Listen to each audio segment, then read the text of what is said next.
Kaya nakatago kasi dito sa pinakadulo eh.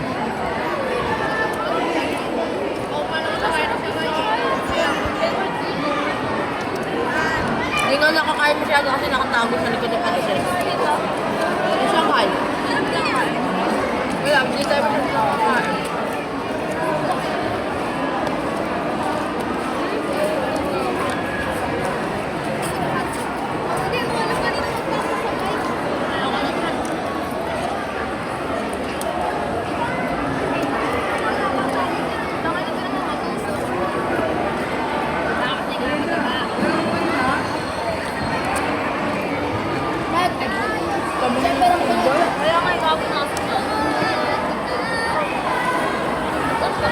Life update guys, nandito po kami sa court. Yan.